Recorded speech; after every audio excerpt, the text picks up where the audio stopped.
Mohsen Aleshi That's right. will be presenting evaluating prospective study registration and result reporting of trials conducted in Canada from 2009 to 2019.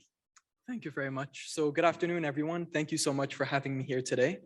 I think it's a great honor and privilege to share this podium with so many of you. And I'm super excited to present our research called Evaluating Prospective Study Registration and Result Reporting of Trials Conducted in Canada from 2009 to 2019. I would like to thank all the authors for their continuous help, guidance, and contributions. I think they are the best of the best, and no, I'm not biased when I say that. So the study was funded by the University of Ottawa Medical Summer Studentship Program, and we have no conflicts of interest to disclose.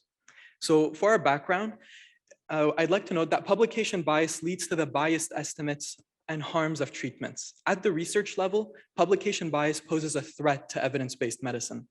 Now, on the other hand, adherence to study registration and reporting guidelines are essential practices that foster evidence-based medicine. So that being said, the objective of our study was to evaluate the adherence of clinical trials conducted in Canada to study registration and reporting best practices. For introduction, I'd like to go over the 2008 World Medical Association's Declaration of Helsinki and the 2015 World Health Organization Statement on Public Disclosure of Clinical Trial Results. Ultimately, both the declaration and the statement serve a purpose to maintain clinical trial integrity, while also essentially helping not only taxpayers, not only other researchers, but patients as well, most importantly. And ultimately, both the declaration and the statement ensure that all clinical trials are prospectively registered, that all the results are reported in a public registry within 12 months, and finally, that the final findings are published within 24 months.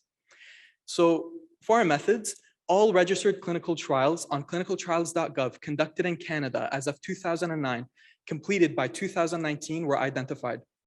A total of 6,720,000 trials met our inclusion criteria. And so just to be clear, all of those trials are registered on clinicaltrials.gov. They have at least one Canadian site. They have a start date after 2019, and they were completed before 2019.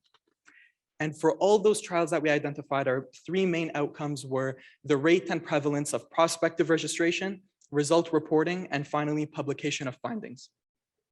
So for our results, I'd like to just go over some trial characteristics first. You'll notice that roughly 48% of them had an industry-led lead sponsor and 52% had an academia-led lead sponsor. For the phase of the trials, the majority of them, 24%, were phase 3 trials, and interestingly, 38% the researchers simply didn't state what phase it was. For the number of participants, I'd like to bring your attention to the 1,041 trials that had more than 500 participants. So we're speaking about 500,000 patients or more that are involved in these trials. Now, on the right-hand side, you'll notice that 56% of all those trials were exclusively conducted in Canada, whereas 44% were international. And lastly, from 2009 to 2019, you'll notice that there's an increase in the number of trials that were completed. So in this table, it will demonstrate the adherence to reporting best practices among trials conducted in Canada. I will start with prospective registration. 59% of our sample were prospectively registered. Interestingly, 39% reported their findings in the registry, and 56% ended up publishing. And only 20% of our sample were adhering to all three best practices concurrently.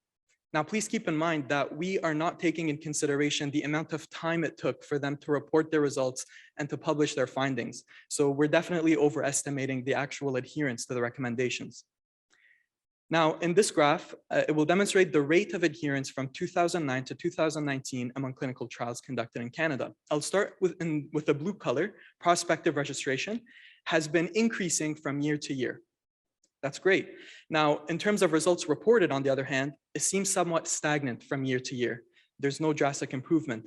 Now, for findings published in green, we stopped analyzing studies after 2015 to give researchers enough time to actually publish their findings. And there is a slight upward trend. And in red, for all three practices, these are the prevalence of studies that adhere to all three practices concurrently. Now, despite this upward trend, please keep in mind that that remains below 25%. Now, in this table, we actually have two tables here. It demonstrates the adherence of clinical trials based on the lead sponsor and the trial site location. So for the lead sponsor, if industry was the lead sponsor, the overall adherence to all three best practices was roughly 36%. Academia, on the other hand, a mere 5%. Yeah, I don't think anyone here is surprised. Now, moving on to clinical trial site location, if the study was an international trial, it had an adherence of 42% to all three best practices, whereas Canada, only 3%. And as a Canadian, that hurts. Now, we repeated the same analysis for two other outcomes, but I just want to reiterate that 3% here, 97% of all clinical trials over the past decade did not adhere to those three best practices. In total, hundreds of thousands of patients do not have access to their results one way or another. When we repeated the same analysis with, oh, the remote isn't working. Green button. Yep. So we repeated the same analysis with the total patient enrollment and the phase of the trial. So if a study had more than 500 participants, 48% was the adherence. If it was between 100 to 500, it was 27%.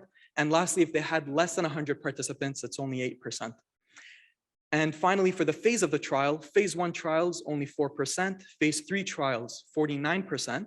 And for others, so phase 2 and phase 4 trials, et cetera, only 22%. And as I mentioned earlier, over 2,000 clinical trials simply did not report what phase it was. They were also only at 4%. And it's not, oh, there you go. So to summarize all our findings, among clinical trials conducted in Canada, the odds of having adherence to all three best practices concurrently is 90% lower in academia than in industry. It is 91% lower in trials with less than 100 participants than trials with more than 500 participants, 96% lower in phase 1 trials than in phase 3 trials, and lastly, 95% lower, here one sec, 95% lower in Canadian clinical trials than in international trials.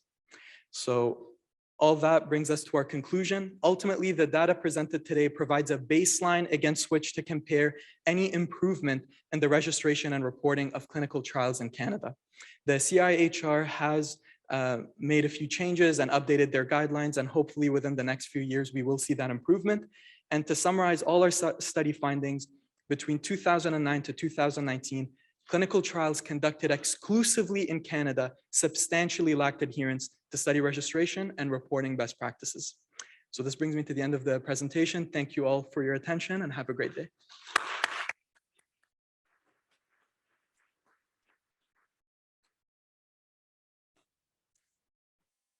All right.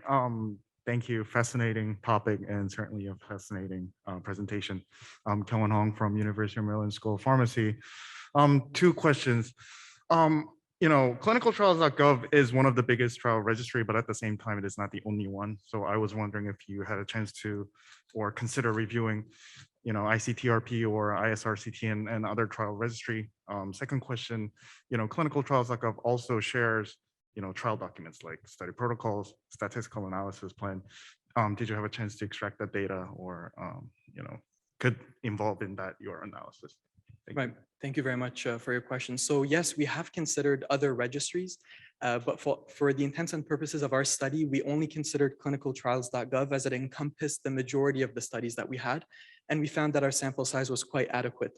Now, whether or not we can extrapolate our findings to other registries, it's hard to say.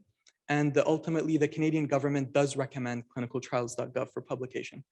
And bringing on to your second point, there are drawbacks by relying only on clinicaltrials.gov because when we downloaded all our data, some things were either a little bit missing or a little bit inconsistent. And ideally, we'd have to contact each sponsor or each researcher to get the full scope. Thank you. Thanks. This is really depressing because, we're almost 20 years from 2004 and the trial registration policy. And I was really shocked by the retrospective registration. And since you consider this as a baseline data, would it be good to have some qualitative studies to understand why people don't prospectively register? Because there are often objective reasons. I come from a small scientific community, you know, from the so-called scientific periphery, and there are very often objective reasons why people cannot register. So maybe this is more of a suggestion to look into the reasons, because, you know, this has been now for 20 years. Right. Thank you very much for the suggestion. And absolutely, a qualitative approach would give us much more insight. And that's why we took it upon ourselves to only include completed trials. And of course, there are a few exceptions where the study had to, despite it being completed, they couldn't publish for whatever reason.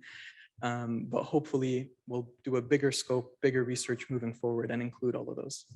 Thank you. Benny Speich, University Hospital of Basel, Switzerland.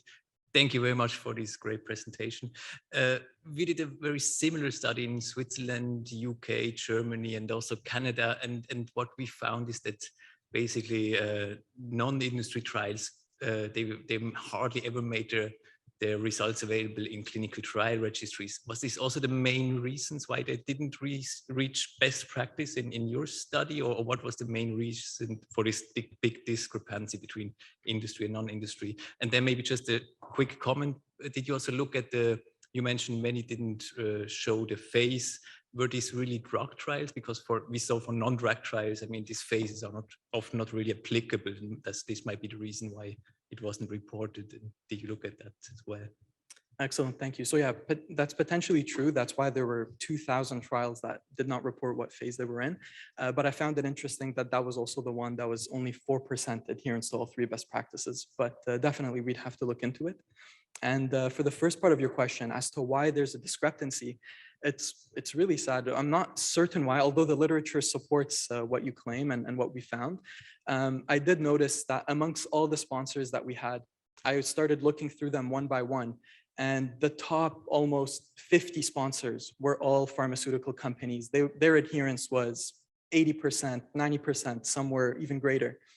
Every single university in Canada that I've seen was sitting below 10% adherence to all 3 best practices.